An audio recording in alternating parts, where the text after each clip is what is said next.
Good evening, everyone. We'd like to welcome you. If everyone can come and please start taking their seats. Please don't be shy. If there are empty seats, please move up.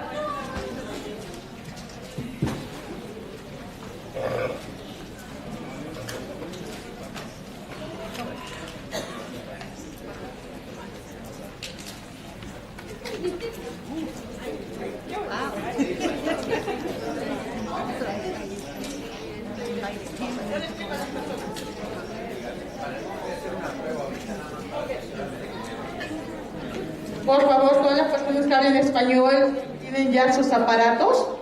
Va a probar si están trabajando. Pónganselos. It's only for the people is translate.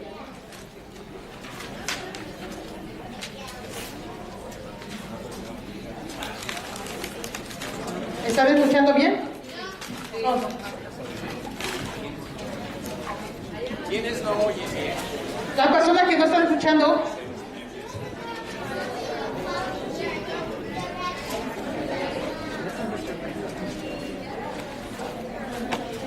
Los que no escuchan bien, por favor, si pueden cambiar su equipo allá afuera, se los agradecemos para que podamos empezar. Tal vez el equipo sé que no está trabajando.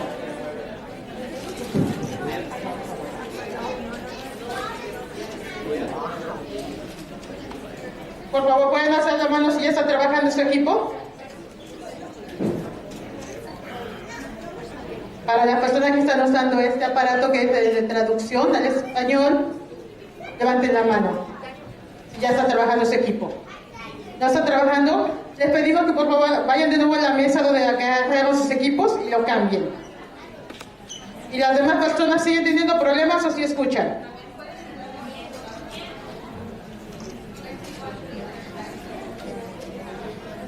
Ok. Las personas que no estén escuchando, por favor vayan allá atrás y cambien su equipo. Muchas gracias.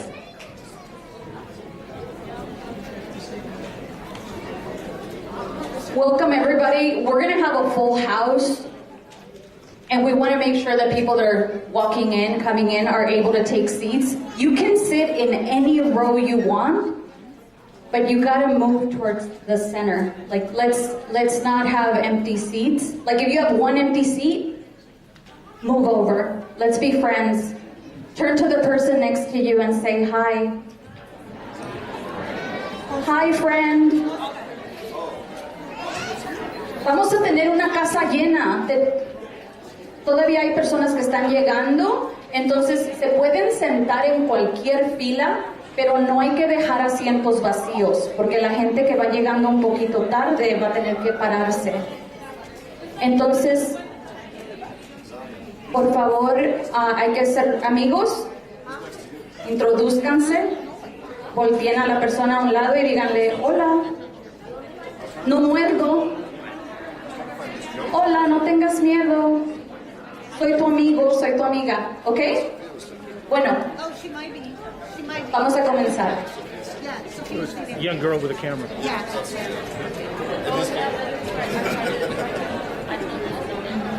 Okay, welcome everyone. Good evening. We appreciate everyone coming out. We know people are busy and have lives, but we are happy to see everybody here. My name is Felicia Silva. I am the parent of a 6th and 8th grader here at Making Waves Academy. And again, we welcome you. We want to welcome you to the first ever 5Cs 2024 Candidate Forum.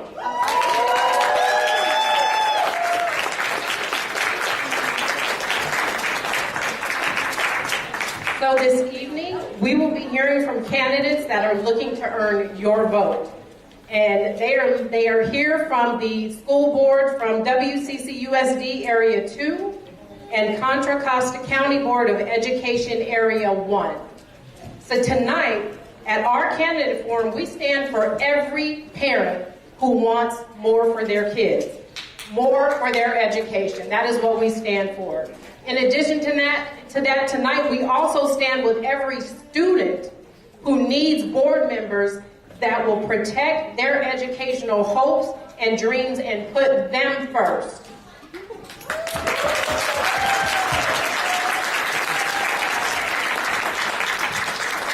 Buenas noches a todos, bienvenidos sean. Nos da muchísimo gusto ver a tantas personas aquí y esperábamos que fuera así, porque todos estamos aquí preocupados por la educación de nuestros hijos.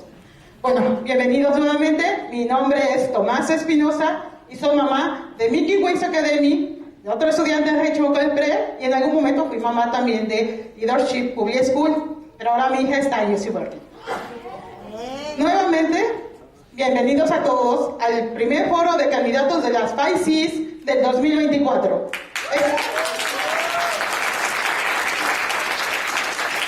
Esta noche escucharemos a los candidatos que buscan ganar su voto en las siguientes elecciones de la Junta Escolar del área del West Contra Costa, el área número 2, y el área 1 de la Junta de Educación del Condado de Contra Costa, aquí presentes.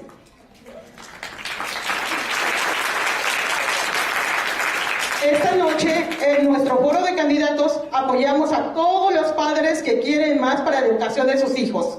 Esta noche, apoyamos a cada estudiante que necesita miembros de la Junta que protejan sus esperanzas y sueños educativos y los pongan en primer lugar. Bueno, el propósito, estamos organizando este foro porque es vital que invirtamos tiempo para saber quién tomará decisiones para nuestros estudiantes en el futuro. Y el futuro comienza el día de las elecciones, porque el 5 de noviembre algunos de los candidatos que están en este escenario ganarán y tomarán decisiones sobre el futuro de sus hijos. Queremos brindarles todas las oportunidades para tomar una decisión informada sobre quién representa a sus hijos y sus intereses. No te vamos a decir por quién votar, eso nosotros no lo vamos a hacer. Esta es su mejor oportunidad para que tú aprendas de los propios candidatos y tomar tus propias decisiones.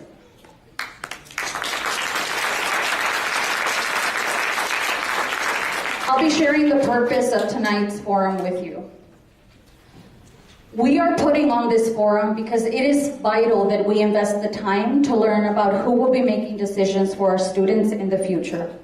And the future starts on election day, because on November 5th, some of the candidates on this stage will be making decisions about your children's future. We want to give you every opportunity to make an informed decision about who represents your children and their interests. We're not going to tell you who to vote for. This is your best opportunity to learn from the candidates directly and to make your own decisions. Okay, so we are going to go over some housekeeping items or the rules for this evening. So first, everyone here, who has a phone? If you have a phone, I want you to raise your hand. I know everybody in here has a phone. Everyone. So we are asking that you please put your phones on silent or vibrate. We understand that life happens. If you need to take a call, we ask that you would please go out in the lobby and do so. Understood? Yes. Thank you very much. So, okay, additional rules. Rules for our candidates. So each candidate will get equal time to respond. We will change the order of responses for each question, so a different candidate goes first each time. And this is going to be for fairness. We have a timekeeper, Malia Reeves. Malia, please stand up.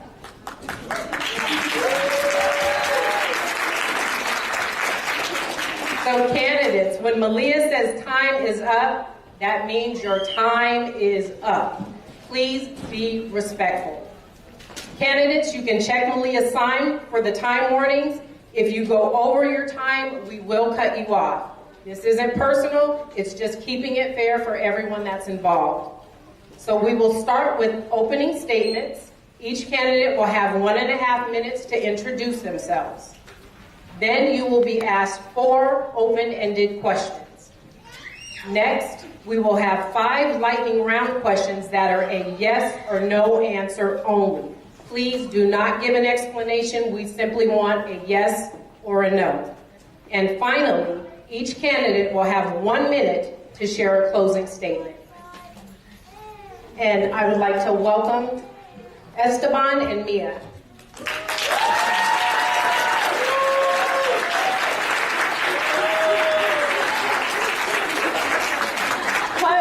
My name is Mia. I'm a senior at Summit K2 High School. Hello everybody, my name is Esteban. I'm also a senior at Summit K2. So who is 5Cs? Hey Family Leadership Council? Please stand up.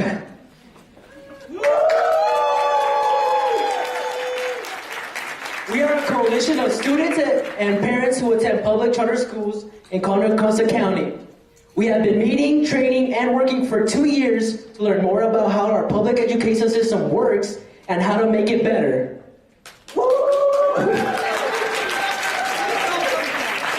That's right. Just 2 weeks ago, 97 of us parent and youth leaders met on a Zoom call to come up with the questions we'd be asking these candidates tonight. Hey Mia, but before we get into those questions, let's get a sense of who's in the room. Caliber Beta, can we get a ooh-ah-ooh? Ooh-ah-ooh? Thinking Ways Academy, can we get a woo woo? Richmond College Prep, let's make some noise. Summit K2, let's hear a dragon roar.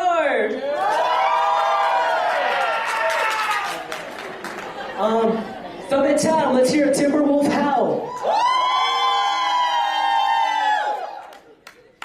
Voices, let's get a ra ra ra. This is our 5Cs Coalition. Beyond our 6 coalition schools, we know there are many other members of our coalition charter community here. If we didn't mention your school name, on the count of 3, let's get a ooh-ah ooh-ah. 1, 2, 3. Ooh-ah ooh-ah. Let's get a round of applause for our district families at large. Thank you all so much for coming out tonight. We are gonna pass it on to Cynthia.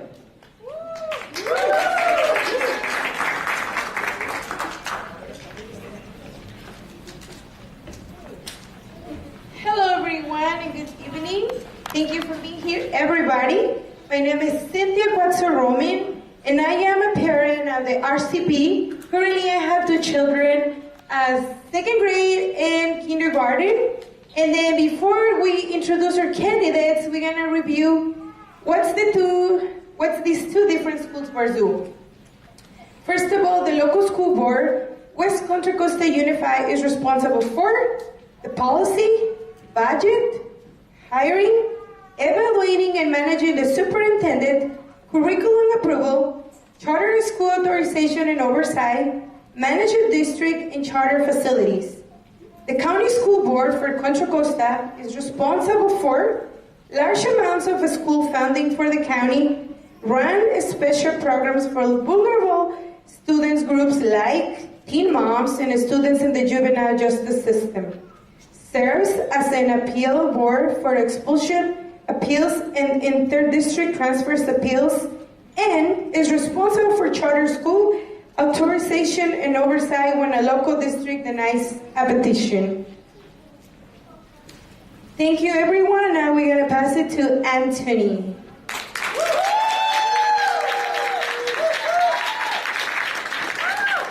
Thank you, Cynthia. Hello, everyone. My name is Anthony Durham, founding parent at Summit Tamalpais. Go Timberwolves. All right, now that you know who we are, let's meet the candidates who will have opening statements. Candidates, will you please share what district you are running for, what makes you the strongest candidate for students in the election, and how your past experience impacts your candidacy. Each candidate will have 1.5 minutes to respond. Let's start with candidate Anthony Caro.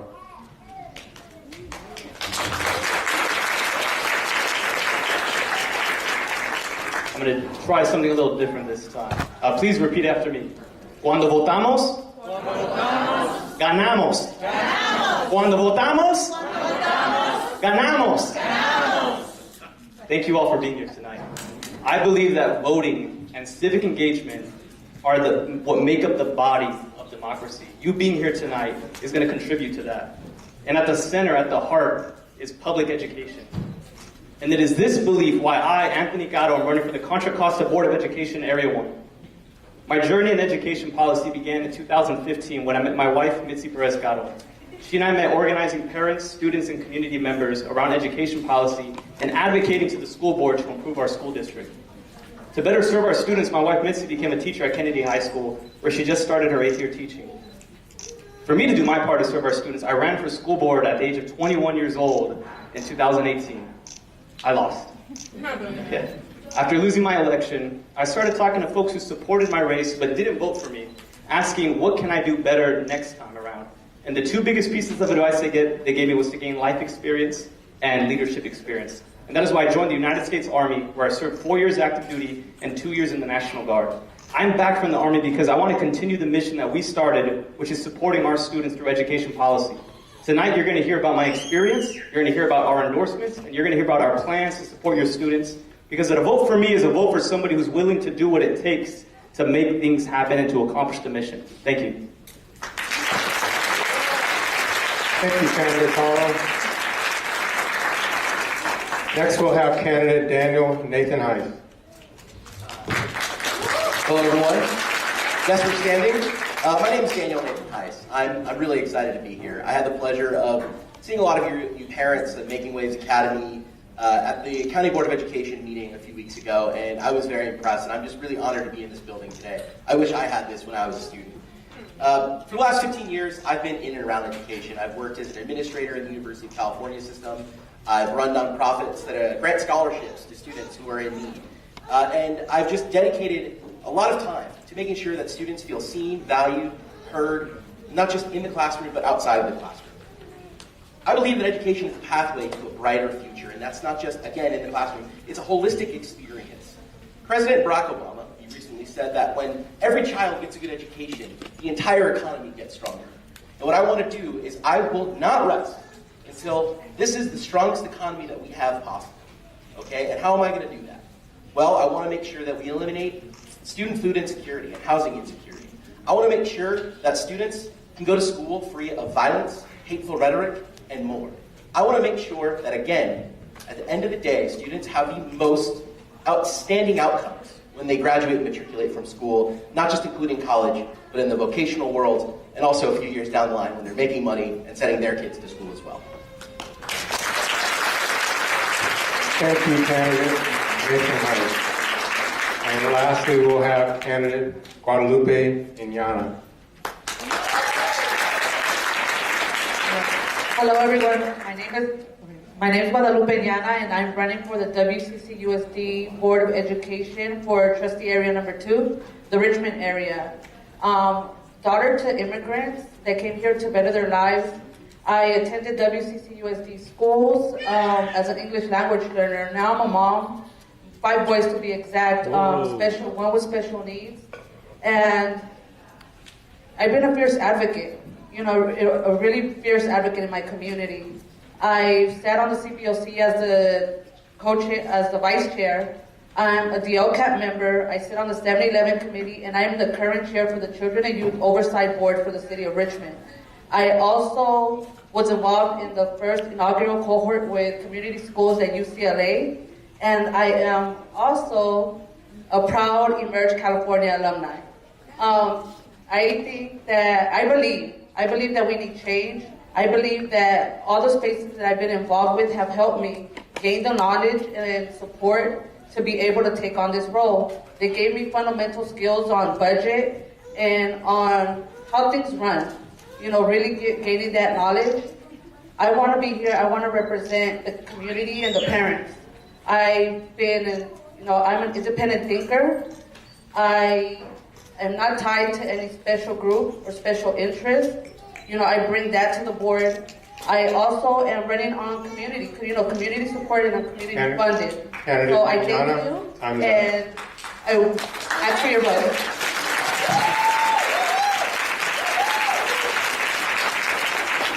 I want to thank all of you candidates for your responses, and thank you again for being here tonight to share your vision and your platform. As you may notice, we have 3 chairs in front. They're up here now. But these 3 chairs up front here are for candidates who chose not to participate in our parent youth forum tonight. We have candidate Cynthia Hernandez, who's excused herself tonight because yesterday she had a baby girl. So let's congratulate Ms. Hernandez and her family.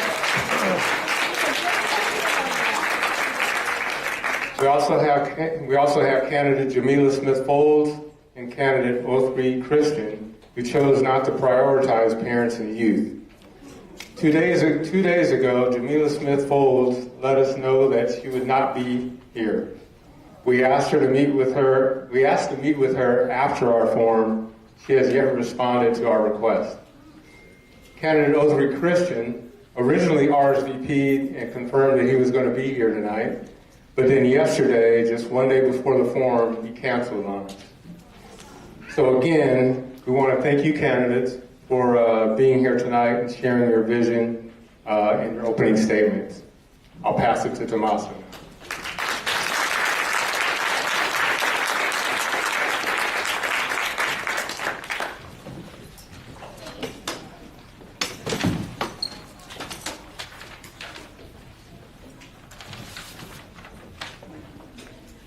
Vamos a continuar con las preguntas. Primeramente, como ya saben, mi nombre es Tomasa y soy una madre y estudiante de una niña que va en el 11º grado, aquí en Making Waves. Pero yo les quiero contar que hace muchos años yo tengo 3 hijos. Bueno, tengo 3 hijos y uno de mis hijos asistió a un preescolar público tradicional y en ella, desafortunadamente, ella padeció mucho bullying. Eso hizo que uno de mis hijos fuera más introvertido y callado. Y pues fue difícil. Entonces, por esa decisión, o por la situación que nos pasó, es que me cambié a la escuela charter. Y ahora me ha sido una mucho mejor experiencia.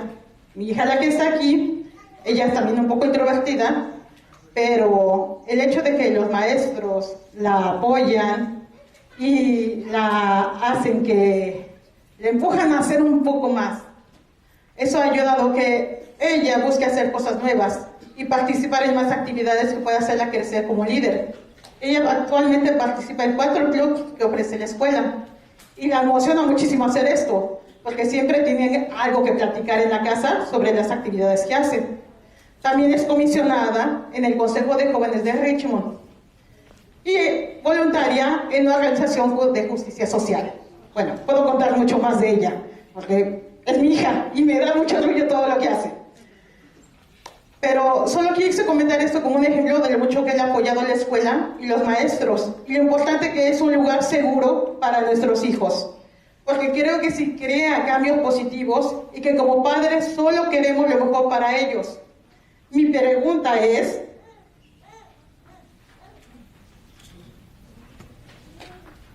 Okay, Tomasa, before you move into your pregunta, into your question, I will be translating for you. Hello, good afternoon. As I shared earlier, I'm a proud mom of 3 children. One of them is at UC Berkeley, graduated from Leadership Public Schools. I have a daughter in 11th grade here at Making Waves Academy, and I have another child at Richmond College Prep. Some years ago, I started off in traditional public schools.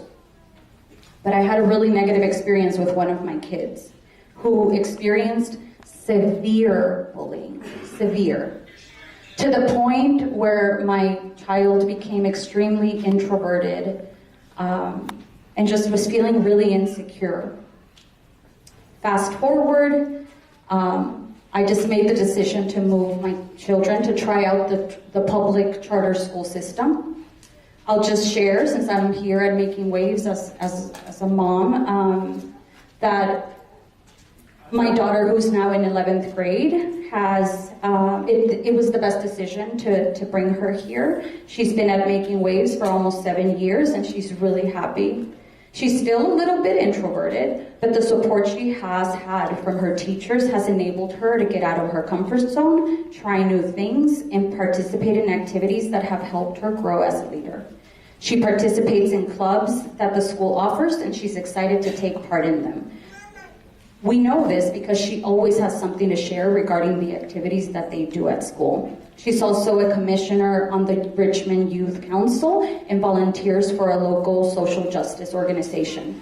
I could go on for many more hours about many more things that she does because, well, I'm her mom and I'm really proud of her. But I just wanted to share this story as an example of how much the school and teachers have supported her and how important a safe place is for our children, because I think it does create positive changes, and as parents, we only want the best for them.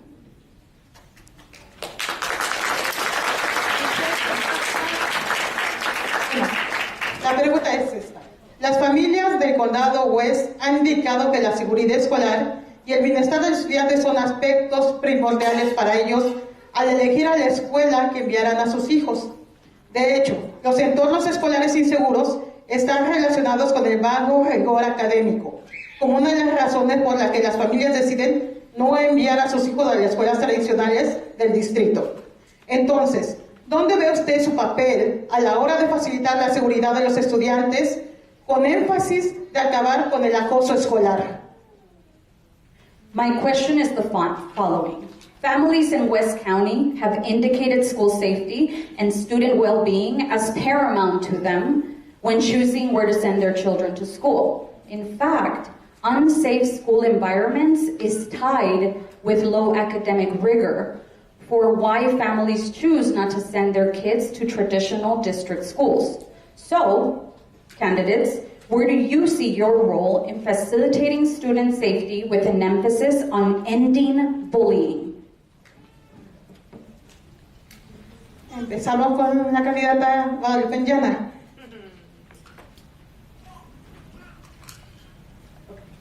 Well, thank you, everyone. Well, parents are making decisions about where to send their children. Unsafe schools undermine education opportunities and diminishes student potential.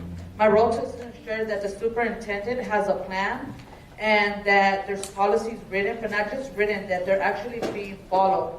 That we are addressing it by educating our teachers and our staff to be able to engage our students and to be able to have a vision of what our kids are going through, to be able to support them along the way. I also believe in peer-led initiative, investing in mental health support so that every student has access to these supports on site. As a parent, I think that when it comes to really the safety of our students, that's our first concern. As a parent, I know that if my child feels unsafe, then he's not going to be able to learn. So we need to bring back the focus and really use our parents as partners, bringing them into the conversation of what safety looks like, how do we feel safe, how do we keep our children safe, and to be able to then, really direct on how do we tackle this together as partners in the game. I think, we know what's best for our children, and we know the things that they struggle with in school, but I also know that teachers and staff spend most of the day with our students in school. So being able to communicate and being able to have a plan and a direction for our superintendent and having him have data to support, the actions that are in place, I think is really essential. Thank you. Gracias, Guadalupe. Señora Guadalupe. Ahora continuamos con el señor Caro. Next.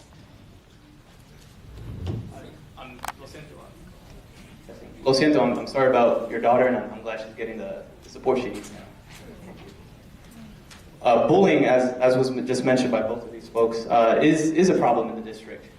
And when I was door knocking, I was talking to this mom who actually pulled her kid out of school and is homeschooling the kid because the kid was that traumatized by bullying. And it does happen. Which is why if you vote for me, you're getting a 3-point plan to combat bullying, because I believe in policy and using policy to combat these issues. So first is we need more inclusion programs, more integration programs. So think about athletics, after-school programs, clubs, especially for our newcomer students. We have newcomer academies in some of our schools in the district. We need to promote that so that these newcomer parents know about them and they can make sure that their kids are in the right classes to learn. The second point of my plan is using the county office of education. So remember, I'm running for county board, very different than school board, which is what Guadalupe and Otri are running for. The county office of education can facilitate speech pathologists, excuse me, my speech, occupational therapists to help students with disabilities. They can also facilitate training for teachers. But the third part of it is having highly qualified credentialed teachers. You can give all the professional development to these teachers, but if we don't have credentialed teachers in place, who's going to be facilitating this training to the students to make sure that they have their needs met? So solving the teacher crisis, funding programs such as pathologists and psychologists and all that we can do with the County Office of Education, and supporting more inclusion and integration programs. Those are the policies that I support. And another thing is each board member should bring something different when they seek office. Where you're getting with me is somebody who's a part of a marginalized community, somebody who's felt like an outcast before. And with that empathy, I think that I could do well to serve our students on the board. And so with policy in mind, with data, with researching, with my own life experiences, I believe that I'm the best up here right now to serve our students. And I hope that the experience of your child and the experience of that child that I've met is the last that we see of bullying in this district. But it takes bold leadership and it takes policy. Thank you. Muchas gracias, señor Antonio Caro. The next is el señor Daniel Nathan Hayes. Thank you. First of all, when I saw you speak at the Board of Education meeting a few weeks ago, it moved me. It deeply moved me. And that's a situation that can never occur again. This situation is deeply personal to me. In 2017, I was working with a student and helping him select his college courses. He was pretty unreachable for a few days, and he had taken his own life. He was bullied because of his racial identity. This is something we have to prevent before it happens.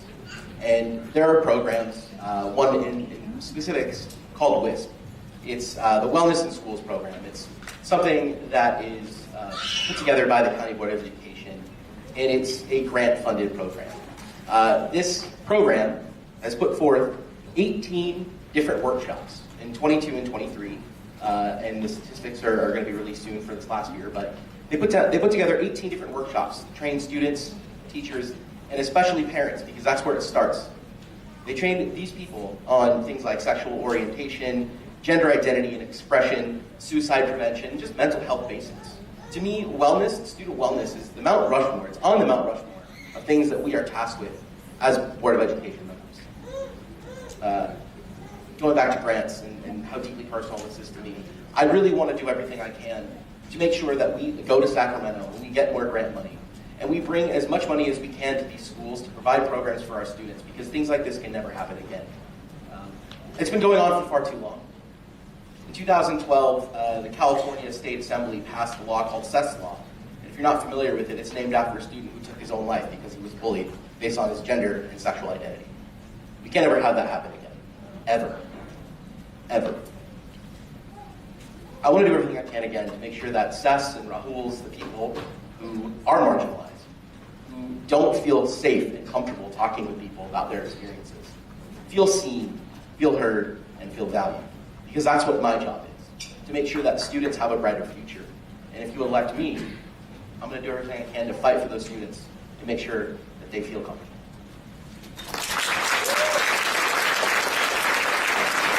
Muchas gracias por su respuesta, señor Daniel Nathan Hayes. The next is Gondika. Muchas gracias.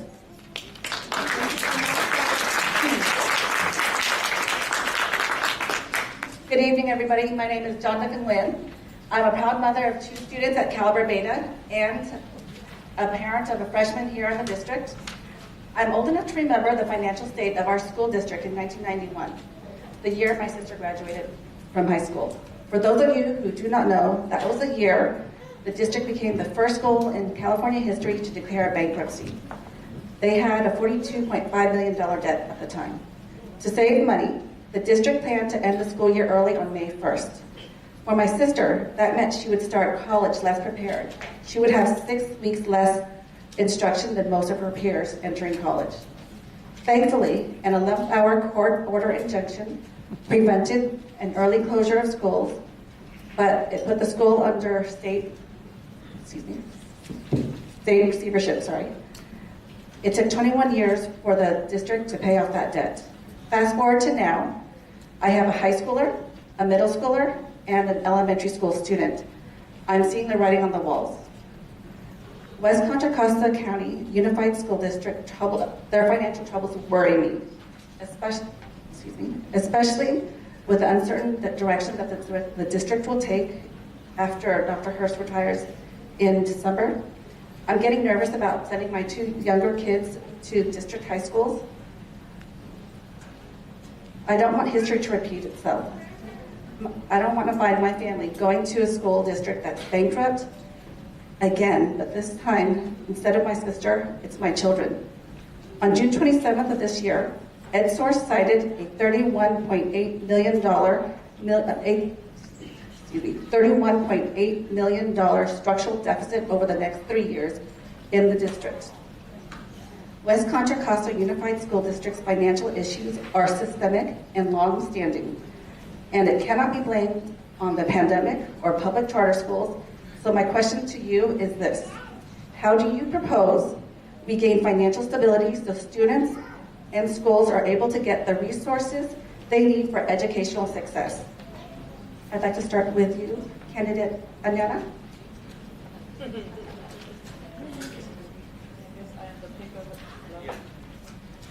I have the pick of the night, right?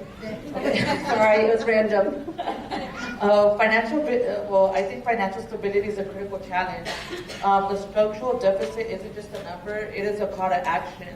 I think we need to have a plan in place and really focus on where can we bring in revenue. That means attendance, really making sure that our students are in school on a daily basis and that there's an effort by our district in this area to be able to entice and communicate with parents the importance of having students in class every day, and also teachers. So making sure that teachers are present to be able to teach our students, that is a must. The educational benefit forms. The educational benefit forms brings in vital funding from our Title I and for our LCAP. I think having all our students complete the forms is also going to bring in revenue, because right now we are approximately 75% of forms being turned in. So I think having a push and making sure that 100% of our students are turning in those forms, regardless of their income level, is also a must. Enrollment. We need to have a game plan for enrollment. Making sure that we are capturing, what our schools are doing, what our schools are bringing to the table, and having our kids actively enroll in our schools because they feel safe, because they feel nurtured, and because our parents want them to be there. Innovative revenue strategies. I think, I believe going after grants and federal funding at the state and federal level is a must. We need to be able to advocate for more funding for the education. And advertising our facilities. We have a lot of facilities that are just sitting there that can be used for community purposes, for community events, and having those facilities available to our community is also going to strengthen our community ties, but be able to, get some revenue in. Collaboration with families is vital. I think engaging our guardians in conversation about, how do we keep you here? How do you guys feel safe? How do we move together? And support of our students is going to be, one of the biggest challenges. It is one of the biggest challenges, but I think engaging parents in all aspects is going to be able to be, what we're going to do best. Thank you.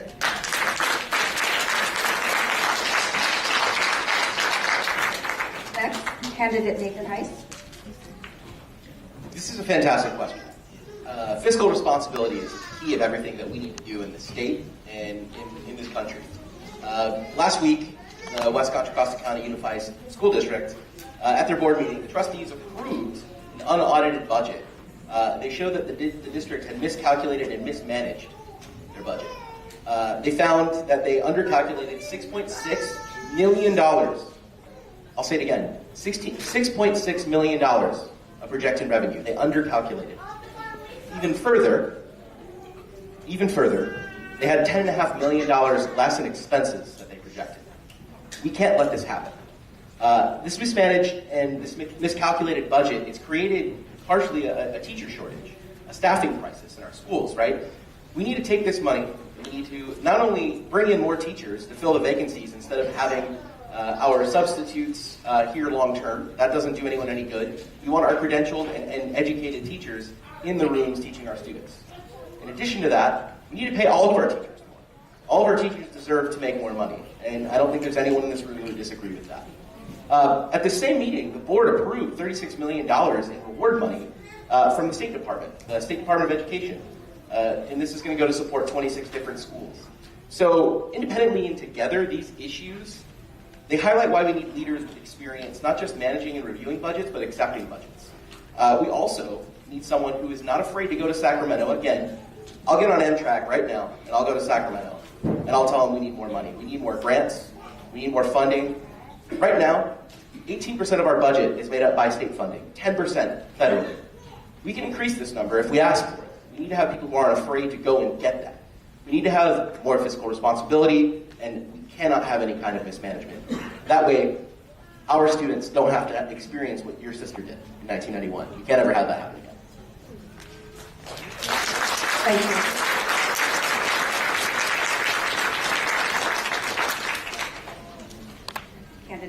Candidate Carroll. As it's already been echoed, the district does have a mismanagement problem. Is anybody here familiar with what's happening at Steege Elementary School? Do you mind raising your hands?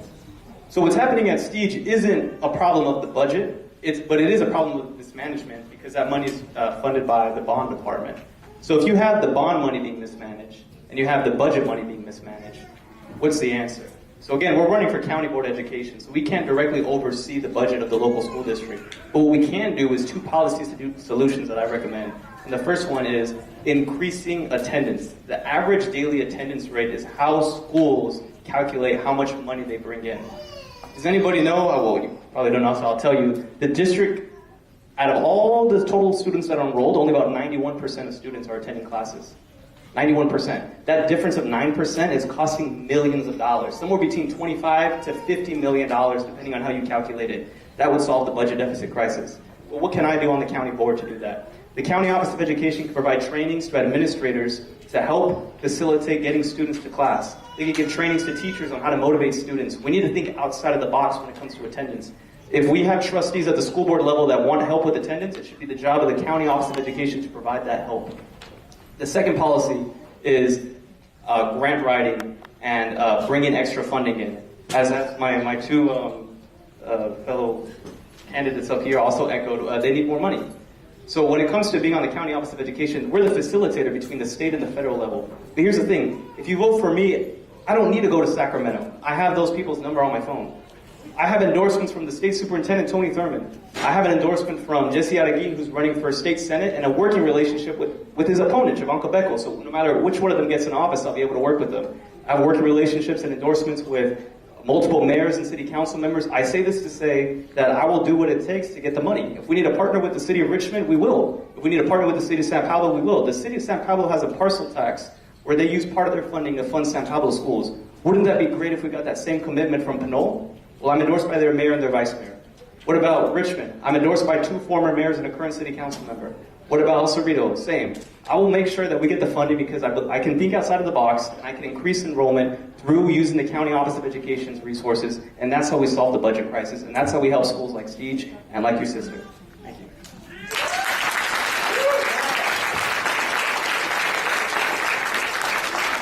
Thank you. I'd like to pass it on to Kathy Vasquez.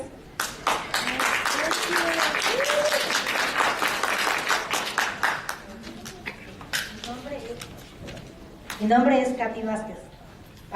Tengo 4 niños. Tengo 2 niños en Cali Perpera y tengo un niño en Invicto y tengo una niña en el Cerrito High. Again, mi nombre es Katy Vázquez y tengo 4 niños. Tengo 2 niños en Cali Perpera y tengo un niño en Invictos y tengo una niña en el Cerrito High. Para mí la educación y la alfabetización son muy importantes porque es a través de la alfabetización que enseñamos a nuestros hijos a leer y escribir y hablar. El viaje de mi hijo ha sido frustrante para mí porque tuvo dificultades para leer durante 6 años consecutivos hasta que le diagnosticaron dislexia en el 5º grado. Solo entonces comprendí por qué le había resultado difícil aprender a leer. Como padre estoy muy involucrado en la educación de mi hijo. Soy un padre líder de ILAC, SC y en Literacy LC, porque la educación de mi hijo es importante para mí. En enero me uniré a la alfabetización de FIC. Este será un programa de educación de alfabetización de 6 meses para padres. Todos los padres quieren apoyar a sus hijos, no solo los padres de escuelas autónomas. Todos merecemos el derecho a la información, los datos y la capacitación para ayudar a todos nuestros niños a tener éxito en la escuela y en la vida.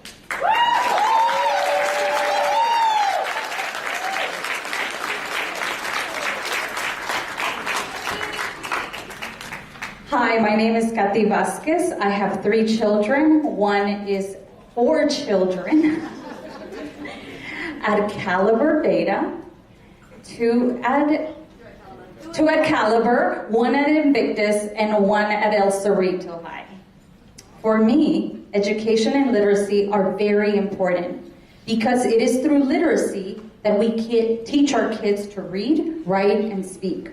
My son's journey has been frustrating for me because my son struggled to read for 6 consecutive years until he was diagnosed with dyslexia in the 5th grade. It was only then that I understood why it had been difficult for him to learn how to read. As a parent, I am very involved in my child's education. I am a parent leader in the ELAC, the SSC, as well as GOES Literacy CLC, because my child's education matters to me. And in January, I am joining the 5Cs Literacy Institute. This will be a 6-month literacy education program for parents. All parents and guardians want to support their children, not just charter school parents. We all deserve the right to information, data, and training to help all our children succeed in school.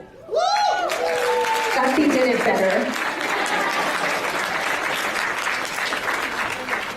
Ok. Viene mi pregunta para ustedes, candidatos. Menos del 33% de los estudiantes del 3er grado en el distrito de West Contra Costa están a nivel de grado en literatura. En otras palabras, muchos de nuestros niños no saben leer. Si es elegido, ¿cómo piensa apoyar la alfabetización en el distrito de West Contra Costa y en la mesa escolar del condado? Señor Daniel Nathan Haynes. English.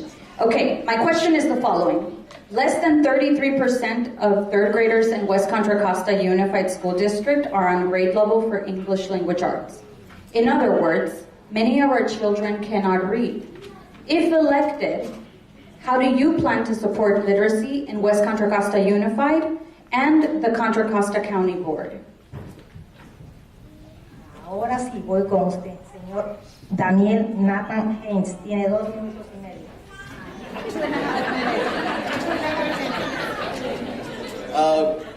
First of all, I think this is a great question, and this is what the heart of our schools are all about, education, making sure our students are able to graduate and live lives full of learning, full of joy of learning. Ultimately, I think we need to keep, this is ironic coming from me, I'm asking for your vote, but I think we need to keep politics out of schools, right? It's a fact. We need to be realistic. Endorsements don't mean anything without experience. Yes. And I think big ideas and thinking outside of the box are fantastic. But what good are they without funding? We have great programs, right? We have 3 programs that are funded by the state through grants. Every Child Reads, Reading Instruction Intervention Grants, which is called Projects Arise, and the Learning Acceleration Grant. We need to build bridges, not fill holes, right? What we need to do is prepare our students who are already here with the programs we already have. Otherwise, we're going to end up in another budget crisis. We have programs that work to an extent. What we need to do is make them better.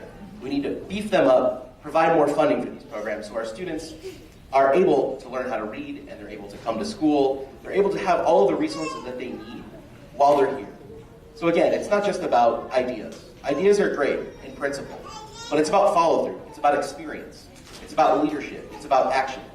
So an idea is great, similar to the parable of there are 2 birds on a wire, one bird decides to fly away. How many birds are on the wire? There are 2. The bird only decided to fly away, didn't fly away. So I say this, we need action. You don't need ideas, we need action.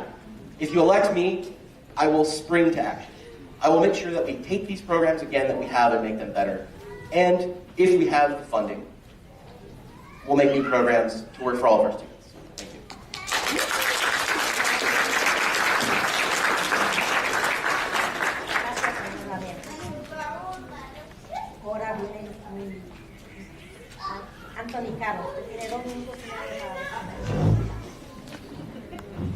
disagree. I don't think the programs that we have right now are working, and I don't think that they should be beefed up.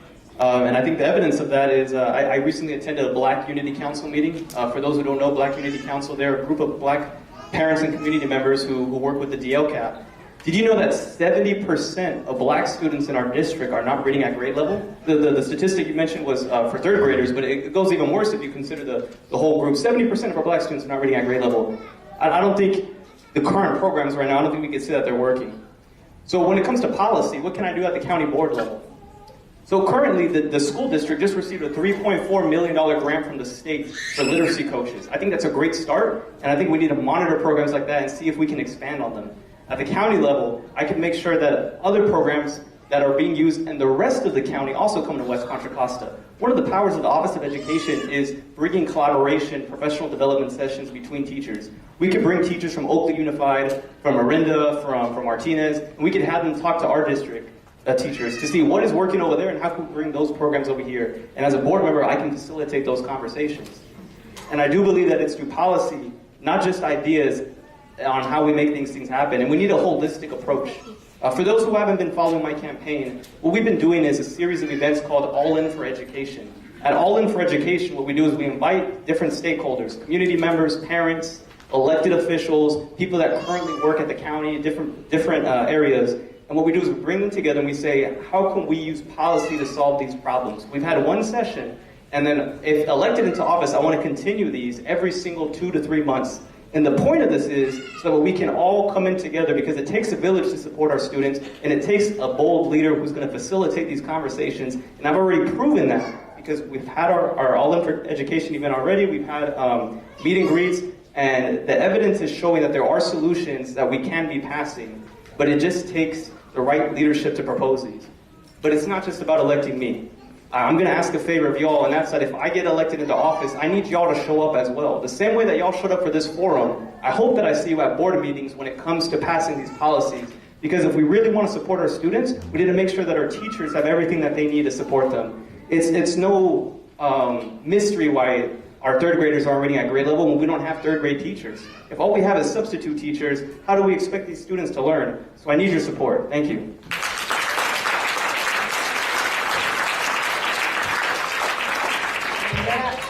Señora Guadalupe Indiana, tiene 2 minutos y medio.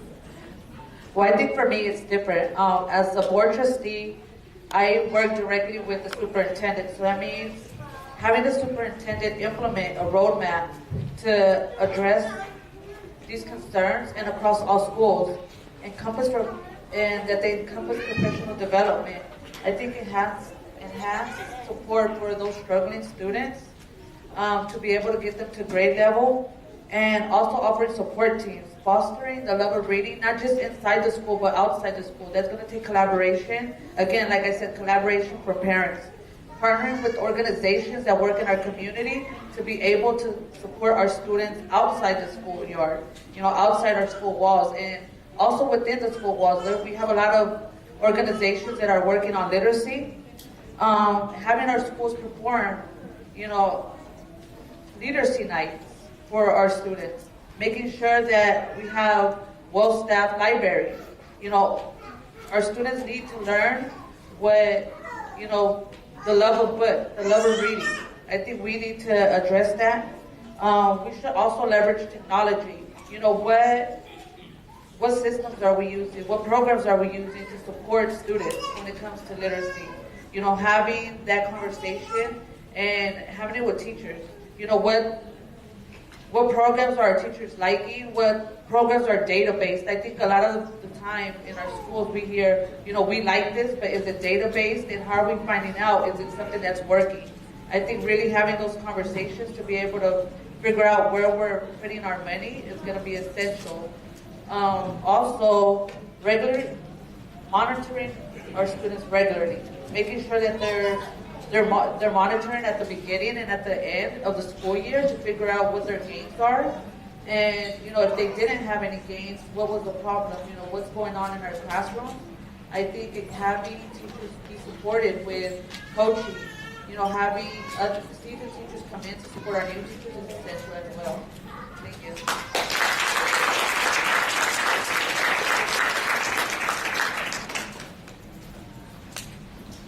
Hello, good evening. My name is Mia Hernandez, and I am a junior at Cemental Pies.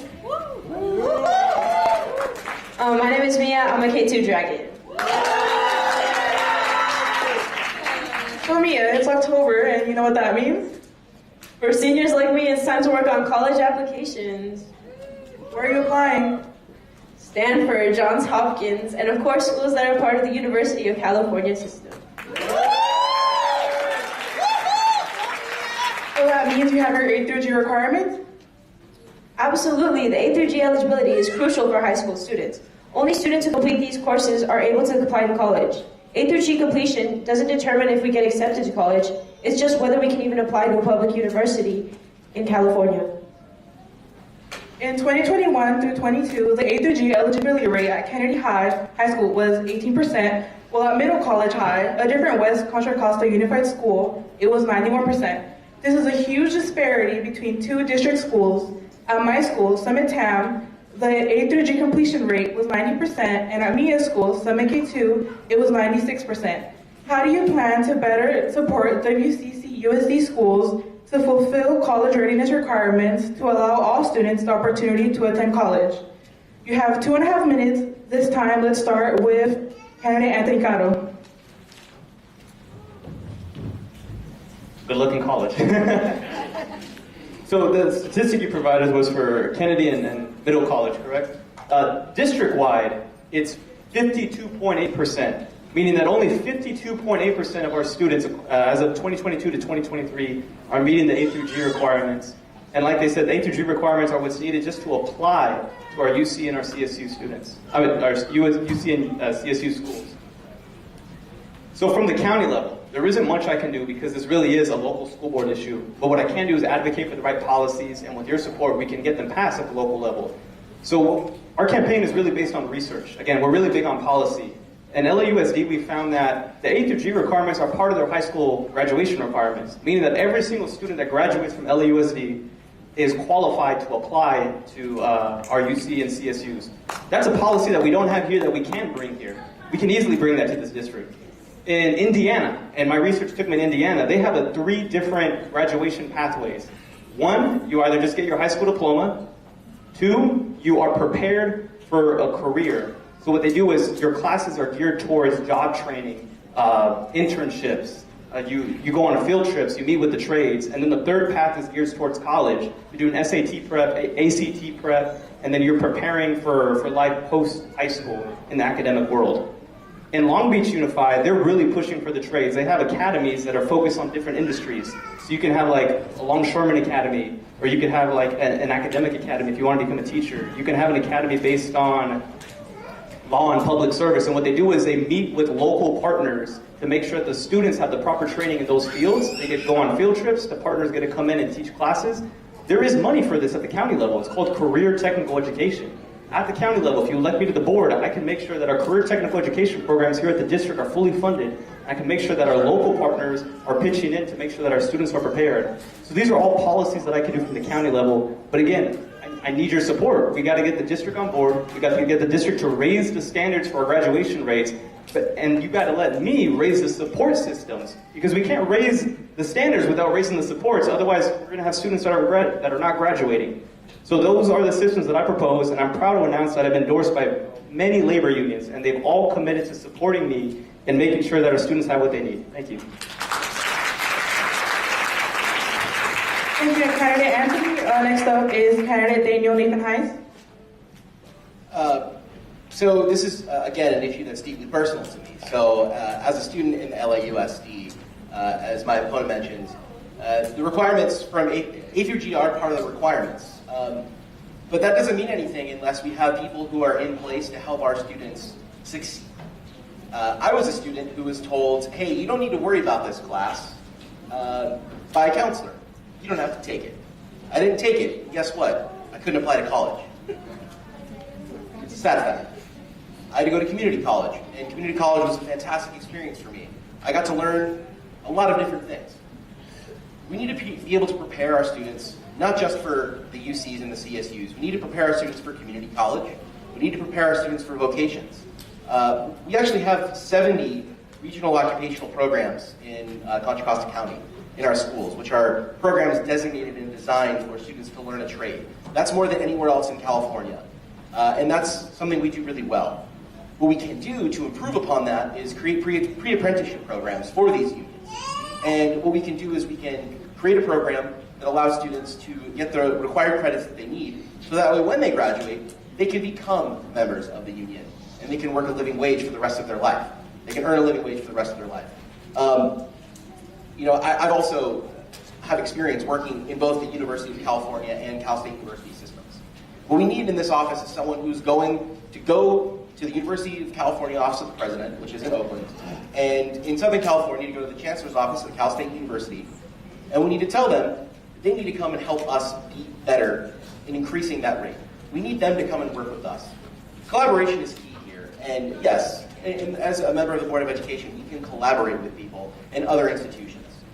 We can collaborate with the two places we want to send our children to, and have them help us, because that's what they're there for. They're there for our students, they're there for our future, they're there for a better tomorrow. And without A through G, we're failing our students. I think the number I saw was 18%. That's unacceptable, simply unacceptable, and we need to do better. Thank you, candidate Nathan Hayes. Next up, we have candidate Guadalupe Ñana. A through G eligibility is crucial for high school students. We need to ensure that every school has access to resources necessary to support A through G. We should enhance academic counselors. Every student needs access to counselors to help them through those pathways. We also need to create a culture of college readiness through our schools by integrating college readiness workshops for our families. I think having families involved and educating them on what A through G and the importance of these classes are is going to be crucial. Partnerships with community organizations that are doing the work, that we can support and, really build upon to support our families and our students. Finally, we must analyze data regularly. I think having the superintendent come back to us with data reports on, A through G, what are schools doing, what schools are actually hitting those marks and which ones aren't. Tracking A through G completion and understanding the factors that are and the barriers that we have at some schools to be able to address them. By ensuring that resources, support, and culture necessary for college readiness. I think we can empower our students, but we have to do this together. It is really important that we get our families active, that our families understand. I grew up here in Contra, Costa, and it's not as easy having to tell our students, you guys need to be ready to go to college. But we don't have no substance behind it. I think having the importance of my mom telling me this is why you need to go to college, this is why you need to get an education, is going to mark the difference. And I think educating our families to be able to support our students is the way to go. And we also as parents have to acknowledge that, not all our students want to go to college. I have a son that says, I want to graduate high school, but, I want to do in the military, and that's also an option. Or I want to go into the trades because I like manual, labor. I'm interested. So I think having the resources for our parents to understand that there's many ways and, that there's a future for all in whatever capacity that means, I think that's, our biggest win. When, we have parents and staff working together, then, all our students are going to win. Thank you. Thank you, candidate Ñana. We are now moving into our lightning round. Thank you, students. Thank you, families, and thank you, candidates, for being here. My name is Daniela Rueda. I am a special education teacher of middle school and high school students. I am also a proud second grade parent for Voices Academy. So I'm going to be here with my partner. This is the last round of questions that we have for you. I want to remind you that this is a lightning speed round. So we're going to ask that you answer the questions with a simple yes or no. We will only accept yes or no questions. So if you have further explanations, then we will cut you and go to the next candidate. Okay? Again, the answers will be responded in a random order, so I'll let you know which candidate goes first. For the very first question, do you consider charter schools to be public schools, yes or no? Candidate Ñana? Yes. Candidate Daniel Nathan Hayes, Absolutely. and candidate Anthony Caro. Yes. Yes. Thank you. Second question. Do you believe parents should be able to choose a learning environment for their student that fits their needs, regardless of that school being a public charter or a traditional public school? Yes or no? And we're going to start with Anthony Carl. Yes. Next, Guadalupe Añana. Yes. And candidate Nathan Heiss. Yes. Thank you. Question number 3. Do you support the district publishing an annual report that provides public transparency of student academic outcomes for all district and charter schools? Yes or no? Candidate Añana? Yes. Candidate Nathan Caro? Sorry, Anthony Caro. I'm so sorry. Welcome to the family. Yes. And candidate Daniel Nathan Hayes. Yes. Next question. If elected, will you support the renewal of public charter schools that meet AB 1505 criteria? Yes or no? We're going to start with Daniel Nathan Heiss. Yes. Guadalupe Añana. Yes. And Anthony Carl. Yes. Fifth and last question. Do you commit to meeting with a group of 5Cs families that are in this room tonight after you are elected? Yes or no? We'll start with candidate Caro. Yes. Thank you. Candidate Daniel Nathan Hayes. Thought these questions were going to be hard. Yes. And candidate Añana. Yes. Parents, I hope that you all heard the answers, and I hope that you all have some more information to inform your vote in November. I'm going to pass it over to Jesus for our closing statements. Thank you. Muy buenas noches. Mi nombre es Jesús Pérez y yo soy muy orgulloso de estar aquí presente con todos ustedes para que aprendamos más de nuestros candidatos. Como ustedes saben, también tengo 3 hijos.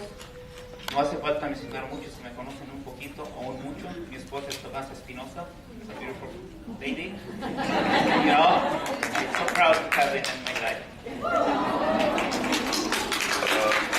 Good evening, my name is Jesus, and I have 3 beautiful children, and whether you know me a little bit or a lot, doesn't matter, because my wife is Tomasa. Very beautiful lady.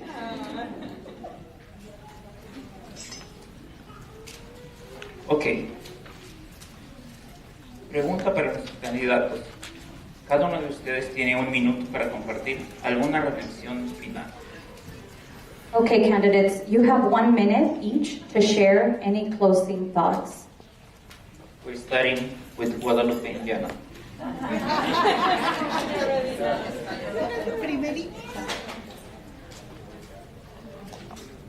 Well, closing thoughts. I think, what do I bring to the table? I bring to the table, my past, my present, and hopefully the future of the students. As a mother, that's what I bring to the table. I want to amplify our voices. I want to make sure that, we are being heard. I bring my, community relationships to the table. Being able to be accessible to the community, a que todos puedan hablarme y que podamos interactuar mutuamente, es lo que yo traigo a la mesa directiva. I want your vote, and I want to be community supported, and I want to see us there. So, a win for me is not a win for me independently, it's a win for us. Because I am your representative, I am the representative of parents, and I am here for you and your students. And, we're going to get this together. Thank you. And vote for me on your leadership. Thank you, Guadalupe. Anthony Carl, please. Edgar, do you mind raising your hand? Edgar's my campaign manager, everybody. I want to give a big shout out to him Skylar, where are you? Skylar Diaz, wherever he is, he's outside. He is a senior at El Cerrito High School and interning with us. I am very proud of our campaign team. Our campaign is built off of students, teachers, and community members that have been volunteering with us. And that just shows the kind of campaign that we're trying to build, which is one of collaboration and one of coalition. But again, I need your help. The same way that you showed up today, I really hope that you show out when it comes time to pass these policies that we need to pass. Please see Edgar afterwards, sign up for our email newsletter, and learn how you can get more involved post-election day. Because supporting our students does not just come around once every 4 years. It comes every single day, and I need your help. And for the last few seconds that I have, I want to correct something my opponent said. Pre-apprenticeship programs are illegal. We cannot train students at the high school level for apprenticeship programs. You have to be 18 years old. And we can definitely support them to get into apprenticeships afterwards, but we cannot do that during high school, and a board member should know that. Thank you, Anthony. Well, I'm just deeply honored to have the opportunity to speak here. This means a lot to me to be able to be in this room. I heard a lot about this school, and I'm excited to see it. I want to thank everyone, especially the parents in this room. You're dedicated to the success of our students, and that shows. So one of the main goals of my role in school systems in general is to prepare our students for the future, to prepare them to enter the workforce and or attend college. As someone who has experience working in universities, as someone who has experience helping students select a college, who has experience writing and accepting grants, who has raised money for students, I believe that my educational and professional background makes me a uniquely qualified candidate for this role. I may not have the endorsements, but I have the experience and I have the willingness to go and get the job done no matter what it takes. I'm going to fight for students, I'm going to fight for parents, I'm going to fight for their choice to have an opportunity to send their kids where they want to send them. Thank you very much. Anthony. Muchísimas gracias a todos los candidatos por sus atentas respuestas y participación en este foro. Démosles un aplauso muy grande, por favor.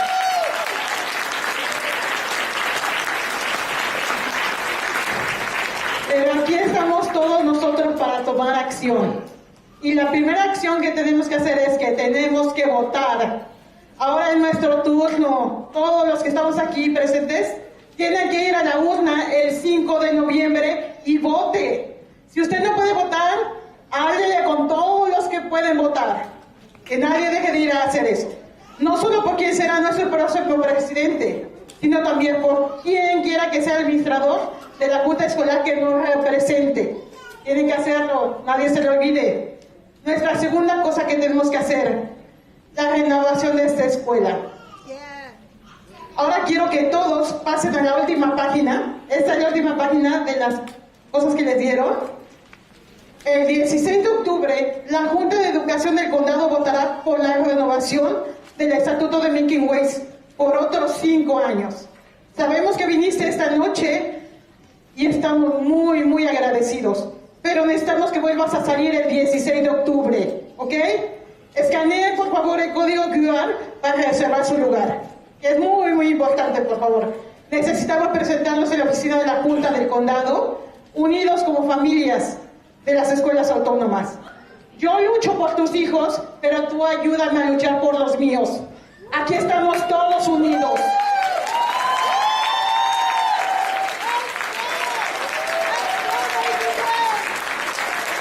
Nuevamente, muchísimas gracias a nuestros candidatos por haber venido y mucha suerte en sus campañas. All right, my turn in English. I hope I'm as great as she is. Thank you, candidates, so much for taking some time to meet with our families. It's really important, especially because, as you see, a lot of us have little ones who are hungry and tired, and so are we, but we are really thankful that you made the time just like we did. Now, I'd like to turn to the families and ask for 2 very important things from you. These are very important fights. The very first one is your vote on November 1st. We need to show up at the polls and make sure that we are not only voting for the governments outside of our school district, but also for who we want to represent us at the school board as a school board trustee. The second is also very important. As Tomasa mentioned, Making Waves Renewal is coming up. So now I want you to turn to the QR code that's in the back of your packet and scan it. On October 16th, the County Board of Education will be voting on whether or not Making Waves can renew for yet another 5 years. So I know that you came out tonight, but it's really, really important that you show up on October 16th and fight as a larger, giant charter family. We need to show up at the county board office united. Tomasa, you can count on me because I know that when Voices is up for renewal, that you will come and fight my fight as well. So again, I want to invite you all to register to come October 16th for Making Waves and show up and fight for our children together. Candidates, thank you one more time for coming. We wish you the best of luck in your campaign, and we really hope to see you once you're elected. Thank you.